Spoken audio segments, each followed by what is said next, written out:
India கூட்டணி கூட்டுறதுக்கான ஒரு அழைப்பு எல்லார்கிட்டயும் வந்திருக்கு. திமுக அத மறுத்திருக்கு. மறுத்ததுக்கான காரணம் என்ன? விட்டு போயிட்டாங்களே அதுதானா? அப்ப இத்தன வருஷமா இருந்த பாண்டிங் என்ன ஆச்சு?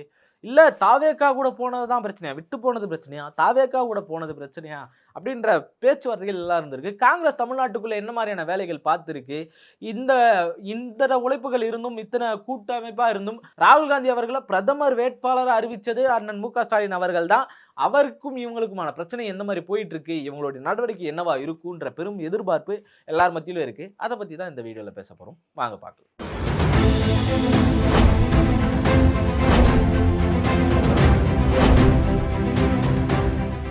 வணக்கம் அன்பு தமிழ் சொந்தங்களே. அதாவது காங்கிரஸ் அவர்கள் பார்த்தீங்கன்னா, இப்ப இந்தியா கூட்டணின்னு ஒரு பெரும் கூட்டணி இருந்துகிட்டு இருக்கு. இந்த கூட்டணியில பல மாநிலங்கள்ல உடைஞ்சே போனாலும், தமிழ்நாட்டுக்குள்ள உடையவே இல்ல. அதுதான் ரொம்ப ஸ்ட்ராங்கா இருக்கு அப்படின்ற நிலைப்பாடு பெருமளவுல பெரிய லெகசியா பேசப்பட்டுச்சு. அந்த லெகசிய இன்னைக்கு உடைச்சு விட்டுருக்காங்க. அதுவும் இந்தியா கூட்டணி பார்த்தீங்கன்னா, கூட்டம் கூட்டணும். இந்தியா கூட்டணிக்கான கூட்டம் கூட்ட வேண்டியது இருக்கு. அதுக்கு எல்லாருக்கும் அழைப்பு விடப்பட்டிருக்கு. திமுக பங்கேற்க போவது இல்லை. எங்கள் ஆதரவு இருக்கும். ஆனா பங்கேற்க போவது இல்லை அப்படின்றதுல உறுதியா சொல்லியிருக்காங்க. அதுக்கான காரணம் என்ன?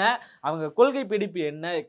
ஏன் பங்கேற்க முடியாதுன்னு சொல்லியிருக்காங்க அப்படின்னு பார்த்தீங்கன்னா, காங்கிரஸ் தமிழ்நாட்டுக்குள்ள செஞ்ச ஒரு வேலை தான். இவங்க இப்ப தேர்தலுக்கு அப்புறம் ஏதோ அவங்க பாட்டுன்னு போயிட்டாங்க அப்படின்ற ஒரு காரணமா பார்த்தீங்கன்னா, அது கிடையாது. ஒரு நடைமுறைன்னு ஒண்ணு இருக்குல்ல, ஒரு வழிமுறைன்னு ஒண்ணு இருக்குல்ல. இவங்க ஒரு கூட்டணி அமைச்சாங்க. இந்த கூட்டணி அமைக்கிறதுக்கே பெரும் போராட்டமா இருந்துச்சு. ஒரு 3 சீட் எக்ஸ்ட்ரா வாங்குறாங்க. என்ன அப்படின்னு பார்த்தீங்கன்னா, தேர்தல் 2026 தேர்தல் நடக்குது. இந்த தேர்தலுக்கு முன்னாடியே பயமுறுத்திக்கிட்டே இருக்காங்க. நாங்க தாவேகாவுக்கு போயிடுவோம். நாங்க தாவேகாவுக்கு போயிடுவோம். தாவேகாவுக்கு போயிடுவோம். போறவங்க என்ன பண்ணியிருக்கணும் அப்படின்னா, முன்னாடியே போயிருக்கணும். நியாயமா தேர்தலுக்கு முன்னாடி போயிருந்தா தானே அது சரியா இருந்திருக்கும். அவங்க அப்பவே என்ன சொல்லியிருக்காங்க அப்படின்னா, 70 சீட்டு கிட்ட தரோம். ஒரு 3 அமைச்சர்லேருந்து 10 அமைச்சர் கிட்ட வரைக்கும் 5 அமைச்சர் கிட்ட வரைக்கும் தருவோம். அது மட்டும் இல்லாம ஒரு துணை முதல்வர் தரோம் அப்படின்னு சொல்லி காங்கிரஸுக்கு சொல்லியிருக்கு. யார் கூட்டணிக்கு வராங்களோ அவங்களுக்கு தருவோம்னு சொல்லி தாவேகா ஒரு பக்கம் அறிவிப்பு குடுத்திருக்கு. இந்த அறிவிப்ப மீறியும் இவங்க இங்க தான் இருக்கேன்னு சொல்லி அங்க போறோம்னு பயங்காட்டி என்ன பண்ணாங்கன்னா, ஒரு 3 சீட்ட எக்ஸ்ட்ரா வாங்குனாங்க. ஒரு ராஜ்யசபா சீட்டையும் சேர்த்து வாங்குனாங்க. இப்படி இத வாங்குனத பார்த்து ஒரு பெரிய எல்லாருக்கும் ஒரு பெரும் குழப்பங்கள் மத்தியிலயும், சரி வாங்கிட்டாங்க சந்தோஷம் அவங்க ஜெயிச்சுருவாங்க அப்படின்னு எதிர்பார்த்தோம் அப்படின்னா, 5 சீட்டு தான் அவங்க ஜெயிச்சிருந்தாங்க. இதுக்கு முன்னாடியே பெரும் சர்ச்சைகள் எங்கெல்லாம் கிளம்பிச்சு அப்படின்னு பார்த்தீங்கன்னா, பிரவீன் சக்கரவர்த்தி அவர்கள் தான். அப்பத்திலிருந்தே தாவேகா கூட போறோம், தாவேகா கூட போறோம்ன்றத ஒரு பெரிய வேலைகள் தான் அவர் பார்த்துக்கிட்டே இருந்தாரு. அவருடைய பேச்சுமே பார்த்தீங்கன்னா, தாவேகாக்கு ஆதரவா தான் இருந்துச்சு. என்னைக்கும் திமுக சைடோ, திமுக மேல இருக்கக்கூடிய சில குற்றங்களையோ எடுத்து வைக்கிறதோ அவர் செஞ்சுக்கிட்டே இருந்தாரு. அதுல சில போலியான விஷயங்கள் பார்த்தீங்கன்னா, மகாராஷ்டிரா இன்னும் அதிகமான ஜிடிபில இருக்கு. குஜராத் இன்னும் அதிகமான ஜிடிபில இருக்கு. பீகார் இன்னும் அதிகமான ஜிடிபில இருக்கு. அப்படி பார்த்தீங்கன்னா, பொதுவா அது எதுவுமே அந்த ஜிடிபி உண்மையான ஜிடிபிகள் கிடையாது. அவர் சொன்ன வழிமுறைப்படி பார்த்தீங்கன்னா. ஏன் அப்படின்னா, இங்க தமிழ்நாட்டுல இருந்த ஜிடிபி எதுக்காக இருந்துச்சுன்னா, இன்வெஸ்ட்மென்ட்டுக்காக இருந்துச்சு. அவர் சொன்ன மாநிலங்கள் இருக்குல்ல, அங்க ஜிடிபி எதுக்காக அதிகமா இருந்தது? அவங்க இன்வெஸ்ட்மென்ட் என்னவா செயல்படுறாங்க அப்படின்னு பார்த்தீங்கன்னா, அரசாங்க ஊழியர்களுக்கு சம்பளம் குடுக்குறதுக்கு. இப்படியான முறையில தான் அங்க இதுவரைக்கும் நடந்துகிட்டு இருந்தது. பிடிஆர் அவர்கள் கூட பார்த்தீங்கன்னா, இந்தியா டுடேல ஒரு சேனல் ஒரு தனியார் சேனல்ல நடந்த ஒரு டிபேட் ஷோல கூட போட்டு மொத்த பேரையும் பிரிச்சு விட்டாரு. இங்க என்னவா வளர்ந்திருக்கு, தமிழ்நாடு எப்படி வளர்ந்திருக்கு அப்படின்றதுக்கு பிரிச்சு விட்டாரு. பல நாடுகளுக்கு முன்னுதாரணமா தமிழ்நாடு இருந்துகிட்டு இருக்கு. டபுள் டிஜிட்ல ஜிடிபிய வச்சிருக்கு அப்படின்னு சொல்லி பேசிக்கிட்டு இருக்காங்க. இதுக்கு மத்தியில தான் எங்க அண்ணன் விஜய் அண்ணன் தமிழ்நாடு கஜானா காலி அப்படின்னு சொல்லி பதவியேத்த ஸ்டேஜ்லயே சொன்னாரு. ஆனா இங்க ஜிடிபி என்னவா இருக்கு? அத பார்க்கிறதுக்கான வழிமுறை தெரிஞ்சிருந்தா அவர் பார்த்திருப்பாரோ என்னவோ! இது ஒரு பக்கம் இருந்தாலும், காங்கிரஸ் அங்க போறதுக்கான காரணம் என்னவா இருந்துச்சுன்னா, அவங்களுக்கு இந்த இடத்துல யார் ஆளுங்கட்சியா இருக்காங்களோ அவங்க கூட இருந்துக்கணும் அப்படின்ற ஒரு நோக்கம் மட்டும் தான். ஆனா எப்போ ராகுல் காந்தி அவர்கள் தலைமை ஏற்கிறார் காங்கிரஸுக்கு அப்படின்னு ஒரு சூழல் வருது. அவர் தான் பிரதமர் வேட்பாளர்ன்னு வரப்ப பல்வேறுபட்ட மத்தியில இருந்து வெறுப்புகள் வந்துகிட்டு இருக்கு. வெவ்வேறு மாநிலங்கள்ல இருந்து இல்லப்பா அவர்லாம் வேலைக்கு ஆகாதுப்பா அப்படின்ற மாதிரியான ஒரு சூழல் தான் வந்துகிட்டு இருக்கு. ஆனா ராகுல் காந்தி அவர்கள் தான் சரியான கேண்டிடேட். அவர் தான் இருக்கணும் அப்படின்னு சொல்லி ஸ்டாலின் அவர்கள் தான் முன்மொழிகிறாரு. அந்த முன்மொழிவு தான் இன்னைக்கு வரைக்கும் அவரை அந்த இடத்துல நிறுத்தி வச்சிருக்கு. ஆனா அவர் என்ன பண்றாரு அப்படின்னு பார்த்தீங்கன்னா, அண்ணன் விஜய் அவர்கள் பங்கேற்கக்கூடிய அவர் பதவி ஏற்கக்கூடிய மேடையில போய் சும்மா தான் நின்னுக்கிறாரு. ஏன்னா அங்க போற யாருக்கும் இவரை தெளிவா தெரியல. இன்னொரு பக்கம் அட்லீஸ்ட் ஒரு கூட்டணி தர்மத்துக்காவது கூட்டணி வச்சோம். இத்தனை நாள் நம்ம பழகியிருக்கோம். ராகுல் காந்தி அவர்கள பெருமளவுல அவர் தான் பிரதமர் கேண்டிடேட்டா சொல்லியிருக்காரு. அப்ப இங்க இருக்கக்கூடிய சூழல் என்ன? இங்க தமிழ்நாட்டுக்குள்ள நம்ம எந்த அளவுக்கு இருந்திருக்கோம்? அவங்க ஓட்டையும் சேர்த்து தானே நம்ம வாங்கியிருக்கோம். அப்படின்ற ஒரு அடிப்படை மரியாதை காரணமா என்ன பண்ணியிருக்கணும் அப்படின்னா, இல்ல நாங்க உங்ககிட்ட இருந்து விலகிக்கிறோம். நாங்க போய் இதோட அங்க சேர போறோம். நாங்க இத அப்பவே எடுத்த முடிவு தான். நம்ம பேச்சுவார்த்தையினால ஒன்றிணைஞ்சோம். இல்ல இதுக்கு மேல இது சரிப்பட்டு வராது. நம்ம அங்க போயிருந்தோம். நாங்க விலகிக்கிறோம் அப்படின்ற ஒரு அடிப்படையா சொல்லிட்டு போணும் அப்படின்றது இருக்குல்ல. இதுவரைக்கும் கூட இருந்தோம், பயணிச்சோம். ரொம்ப சிறப்பு அப்படின்னு ஒரு கைகுலிட்டு பிரியிறது இருக்குல்ல. அப்படியான ஒரு செயல்பாடுகள்ல ஈடுபட்டாங்களா அப்படின்னு கேட்டீங்கன்னா, அப்படி ஒரு செயலே அங்க நடக்கல. அவங்க அப்படி செய்யவே கிடையாது. அதனுடைய கோவத்தின் வெளிப்பாடு தான் இன்னைக்கு இந்தியா கூட்டணிக்குள்ள நாங்க வரல. நாங்க வெளியில இருந்து ஆதரவு தரோம் அப்படின்னு. இன்னைக்கு விஜய் அவர்களுக்கு வெளியில இருந்து ஆதரவு தரோன்னு மத்த கட்சிகள் எப்படி வந்து நின்னாங்களோ, இப்பவும் வரைக்கும் உறுதியா இருக்கக்கூடியது கம்யூனிஸ்ட் கட்சிகள் எப்படி சொல்லிக்கிட்டு இருக்காங்களோ, அதனுடைய அதே மாதிரி நாங்க இப்ப பண்றோம்பா, வெளியில இருந்து ஆதரவு அப்படின்ற மாதிரியான ஒரு நிலைப்பாட திமுக இன்னைக்கு எடுத்திருக்கு. இதுக்கான காரணம் என்னன்றத நம்ம பார்த்துட்டோம். இவங்க செயல்பாடுகள் என்னவா இருந்துச்சு? பதவி ஏத்ததுக்கு அப்புறம் விஜய் அவர்கள் பதவி ஏற்கிறதுக்கு விடாமலே நம்ம அர்லேக்கர பார்த்தீங்கன்னா, ஏகப்பட்ட டார்ச்சர் குடுத்துருந்தாரு. நம்ம அர்லேக்கர்லாம் பார்த்தீங்கன்னா, என்ன வேலை பார்த்தாருன்னா, விஜய் அண்ணாவ பனையூருக்கும் கிண்டிக்கும் ரேபிடோ ஓட்ட விட்டாரு நம்ம விஜய் அண்ணா அர்லேக்கர் அவர்கள். இப்படி பார்த்த வேலை தான் எல்லாருக்கும் ஒரு பெரிய கொந்தளிப்பு கிளப்பிருச்சு. எதிர்க்கட்சி கூட்டணியில இருந்தவங்க கூட எதிர்த்து பேச ஆரம்பிச்சிட்டாங்க. ஏங்க அது எப்படி நீங்க முடியாதுன்னு சொல்லுவீங்க? ஆளுநருக்கு அந்த இதுவே கிடையாது.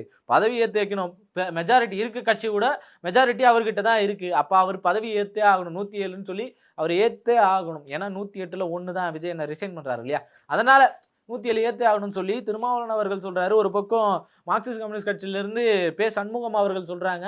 இப்படியான நிலைப்பாடுகள் அந்த சைடுல இருந்து எடுத்துருக்காங்க. விஜய் அவர்கள் வாயை தொறக்கல. அவர் பாட்டுன்னு அமைதியா இருக்கிறாரு. இப்படியான செயல்பாடுகள் தான் அவர் இருந்துச்சு. காங்கிரஸ் கூட என்ன பண்ணாங்க அப்படின்னு பார்த்தீங்கன்னா, கூட்டணி போறோம். 113ன்னு வந்துருச்சு. 113 வந்ததுக்கு அப்புறம் ஏன் பண்ண மாட்டீங்க? அவர ஏத்தி ஆகணும் அப்படின்னு சொல்லி பல்வேறு இடங்கள்ல தமிழ்நாட்டுல பல்வேறு இடங்கள்ல போராட்டங்கள் அறிவிக்கிறாங்க. அதே நாள்ல இன்னொரு போராட்டமும் அறிவிக்கிறாங்க. என்ன அப்படின்னு பார்த்தீங்கன்னா, மார்க்சிஸ்ட் கம்யூனிஸ்ட் கட்சி, இந்திய கம்யூனிஸ்ட் கட்சி, அப்புறம் கம்யூனிஸ்ட் கட்சியில எம்எல்ஏ இவங்க, அப்புறம் விசிக இவங்க எல்லாருமே சேர்ந்து 4 பேர் சேர்ந்து ஒரு போராட்டம் அறிவிக்கிறாங்க. அது எதுக்காக? இந்த 2 போராட்டங்கள் இருக்குல்ல, இந்த 2 போராட்டமும் எதுக்காக அப்படின்னு பார்த்தீங்கன்னா, காங்கிரஸ் அறிவிச்சது விஜய் அவர்கள் தலைமை ஏற்கணும். அவரை முதலமைச்சர் ஆக்கணும். அர்லேக்கர் இப்படி பண்றது நியாயம் கிடையாது. இது ஒரு பக்கம். இந்த பக்கம் நடக்கிற போராட்டம் என்ன அப்படின்னு பார்த்தீங்கன்னா, கேஸ் விலை அதிகமா உயர்ந்திருக்கு. இந்த உயர்வு பெருமளவுல மக்களுக்கு பெரும் பாதிப்பை ஏற்படுத்தக்கூடியும், நிறைய பேர் ஹோட்டல்கள்ல போய் சாப்பிடக்கூடிய நிலைமையில தான் பல பேர் இருந்துகிட்டு இருக்காங்க. ஊரு விட்டு ஊர் வாழ்ந்துகிட்டு இருக்காங்க நகர்ப்புறங்கள்ல. அவங்க எல்லாருக்கும் பெரும் பாதிப்பை ஏற்படுத்தக்கூடிய வகையில இந்த கேஸ் விலை உயர்வுன்றது இருந்திருக்கு. நீங்க சரியா இருந்து செயல்படணும். அந்த செயல்பாடுகள மத்திய அரசு தடுத்திருக்கு. அவங்க நிலைப்பாடுகள் எல்லாமே மோசமா இருக்கு. ட்ரம்ப் இங்க ஆர்டர் போடுறாரு. நம்ம யார்கிட்ட போய் கச்சா எண்ணெய் வாங்கணும் அப்படின்றதுக்கலாம். அந்த நிலைப்பாடுல இருந்து மாறி ஆகணும். கண்டிப்பா இப்படி ஒரு நிலைப்பாடுகள் இருக்கக்கூடாது. தமிழ்நாடு பெரும் ஆபத்துல போயிடும். இந்தியாவே பெரிய ஆபத்துல போயிடும். இந்த விலை உயர்வுகளை நீங்க கண்டிப்பா பண்ணக்கூடாது. சரி பண்ணணும். விலை குறைப்பு தான் இங்க நடக்கணும் அப்படின்னு சொல்லி ஒரு பக்கம் போராட்டம் நடக்குது. இந்த போராட்டத்துக்குமான வித்தியாசங்கள் என்ன? மக்களுக்காக யார் நிக்கிறான்றது ரொம்ப தெளிவா தெரிஞ்சு போச்சு. காங்கிரஸ் இப்ப போராட்டம் பண்ணாங்கல்ல, விஜய் அவர்களை முதலமைச்சரா ஏத்துக்கணும்னு சொல்லி. விஜய் அவர்கள் கூட வாயை திறக்கல. ஆனா காங்கிரஸ் பண்ணிக்கிட்டு இருக்கு. இதுக்கான காரணம் என்ன? ஆட்சியிலயும் அதிகாரத்திலயும் இவங்க இருக்கணும். மந்திரி பதவியும் பேசி வச்சிருப்பாங்க. ஒரு மந்திரி பதவியில ஏத்துக்கிறேன்னு சொல்லி ஒரு காமன் மேன் அஜெண்டா போட்டு தான் இவங்க போய் உள்ளே சேர்ந்தது. இது தெரிஞ்ச ஒரு விஷயம் தான். ஆனா இவங்க என்ன பண்றாங்க அப்படின்னு பார்த்தீங்கன்னா, இந்த போராட்டம் நடத்துறாங்கல்ல, இந்த கடந்த 5 வருஷத்துல என்ன மாதிரியான போராட்டங்கள் இவங்க முன்னெடுத்திருக்காங்க அப்படின்னு கேட்டீங்கன்னா, ரொம்ப விரல் விட்டு எண்ணக்கூடிய அளவுக்கு தான் இவங்க போராட்டங்கள் முன்னெடுத்தது. மத்த எல்லா போராட்டங்களும் காங்கிரஸ் போராட்டம் பண்ணுச்சுன்னா ஒரு பெரிய லிஸ்ட் வரும். அது எல்லாமே டிஎம்கேவோட சேர்ந்து நடத்தின போராட்டங்கள், விசிகேவோட சேர்ந்து நடத்தின, அது கூட ரொம்ப கம்மி தான். கம்யூனிஸ்ட் கட்சிகளோட சேர்ந்து நடத்தின போராட்டங்கள். இது 2மே கடைசி சொன்ன 2மே ரொம்ப கம்மியானது தான். இந்த கூட்டணி கட்சிகளா சேர்ந்து ஒரு போராட்டம் அறிவிக்கிறாங்கல்ல, இந்த டீலிமிட்டேஷனுக்கு, நீட்டுக்கு எதிரா இந்த மாதிரியான போராட்டங்கள்ல தான் அவங்க கூட நின்னு இருக்காங்களே தவிர, தனிப்பட்ட முறையில அந்த மக்களுக்கான போராட்டங்கள் அப்படின்னு எடுத்தோம் அப்படின்னா, ரொம்ப விரலூட்டி எண்ணக்கூடிய அளவுல தான் அவங்களுடைய போராட்டங்கள் இருந்துகிட்டு இருக்கு. அப்படியான செயல்பாடுகள் தான் அவங்க இருந்துகிட்டு இருக்காங்க. தமிழ்நாட்டுக்குள்ள காங்கிரஸோட செயல்பாடுகள் எப்படி இருந்திருக்கு அப்படின்னு பார்த்தீங்க அப்படின்னா, இந்தி திணிப்பை முதல்ல கொண்டு வந்ததே காங்கிரஸ் தான். அவங்களுக்கு எதிரா போராட்டங்கள் தான் இங்க ஏகப்பட்டது நடந்துச்சு. அதனுடைய வெளிப்பாடுகள் நம்ம எல்லாருமே பார்த்திருக்கோம். இன்னொரு பக்கம் தமிழ் மக்களுக்காக காங்கிரஸ் செஞ்ச செயல்பாடுகள் என்ன அப்படின்னு பார்த்தீங்கன்னா, ரொம்ப தெளிவா தெரியும். ஈழத்தமிழர் படுகொலைக்கு ஒரு முக்கிய காரணமா இந்தியாக்குள்ள காங்கிரஸும் இருந்திருக்கு. அதுல மாற்று கருத்தே கிடையாது. அப்ப ஆண்டவர் கண்டிப்பா அந்த வேலைகளை செஞ்சிருக்காரு. எல்லா நாட்டுகளோட சேர்ந்து கூட்டு சதியில ஈழத்தமிழர்கள் படுகொலையில இருந்திருக்காங்க. அதுக்கு மாற்றா போய் இவங்க விஜய் அண்ணா கூட சேர்ந்திருக்காங்களே, இப்ப என்ன பண்ண போறாங்க அப்படின்னு சொல்லி நம்ம பார்த்தோம்னா, விஜய் அண்ணாவும் சலிச்சவர் கிடையாது. இவங்க பாதுகாக்காம விட்டாங்க, நம்பினாங்க, எல்லாரையும் ஏமாத்துனாங்க ஒரு பக்கம். விஜயன்னா எப்படியாச்சும் இதுக்கு எதிரான குரலை எழுப்பணும் அப்படின்னு சொல்லி குரல் எழுப்புறதுக்காக வன்னியர்ஸ் அவர்கள் தான் அப்போ போய் எல்லார் மத்தியிலும் எல்லா பிரபலங்கள் மத்தியிலும் கையெழுத்து வாங்குற ஒரு செய்தி. எல்லாம் பிரபலமா இருக்கிறவங்க போட்டா இன்னும் தாக்கம் அதிகமா இருக்கும். அது அவங்க ரசிகர் மத்தியிலயும் ஒரு பெரும் எழுச்சிய குடுக்கும் அப்படின்ற ஒரு காரணத்தினால அவர்கிட்ட போய் சைன் வாங்க போறாங்க. மத்த எல்லாரும் சைன் போட்டு குடுக்குறாங்க. ஆனா இவர் மட்டும் என்ன பண்றாரு அப்படின்னு பார்த்தீங்கன்னா, சைன் போட மாட்டேன். ஐ அம் நாட் இன்ட்ரஸ்டட் அப்படின்னு சொல்லி அனுப்பிச்சிருக்காரு. அதனுடைய நிலைப்பாடுகள் தான் விஜய் அண்ணாவுடைய நிலைப்பாடுகளும் இன்னைக்கு இருந்துகிட்டு இருக்கு. காங்கிரஸோட செயல்பாடுகள் என்ன? திமுகவுடைய செயல்பாடுகள் என்ன அப்படின்றது திமுகவும் அன்னைக்கு கூட்டணி அப்படின்ற ஒரு பேச்சுவார்த்தைகள் இன்னைய வரைக்கும் இருக்கக்கூடிய ஒண்ணுதான். அதனுடைய விவரங்கள் எல்லாருக்குமே தெரிஞ்ச ஒரு விஷயம் தான். நம்ம புதுசா சொல்றதுலாம் கிடையாது. அந்த செயல்பாடுகளை மீறி காங்கிரஸ் கூட இன்னைக்கு போக முடியாதுன்றதுக்கான காரணம். ஏன்னா இது எல்லாத்தையும் மீறி தான் இன்னைக்கு திமுக கூட்டணி வச்சிருக்கு. இந்தியாக்குள்ள இருக்குது என்ன?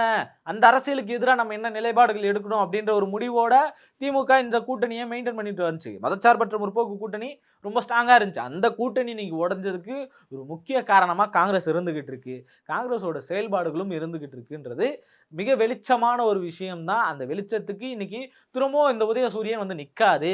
கூட இந்தியா கூட்டணி அந்த கூட்டத்துக்கு நாங்க வரமாட்டோம் அப்படின்ற ஒரு நிலைப்பாடுகள் வந்து சேர்ந்தாச்சு. இந்த நிலைப்பாடுகளை நீங்க எப்படி பார்க்குறீங்க அப்படின்றத மறக்காம கமெண்ட்ல சொல்லிட்டு போயிடுங்க. நன்றி, வணக்கம்.